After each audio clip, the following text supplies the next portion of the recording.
Hello दोस्तों, नमस्ते, प्रणाम। स्वागत बा रउआ सबके हमरा वीडियो में। रउआ सब कैसन बानी लो कमेंट करके बताइब लो।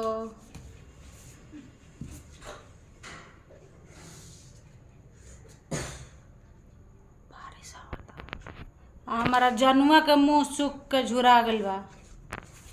झुराई ना काहे झुराइल बा?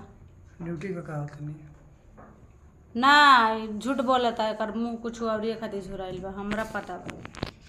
सब बताव। तो पता बता चलो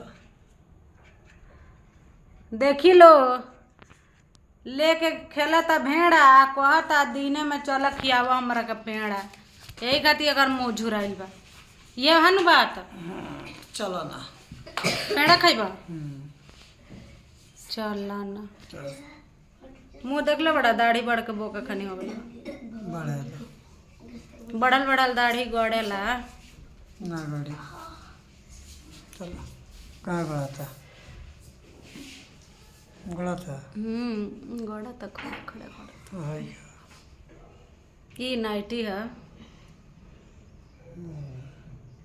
तो चलिए लो, लोकेशन माने लो, कमेंट करके बता दे हम लोग। Bye bye, good night. Good night. By.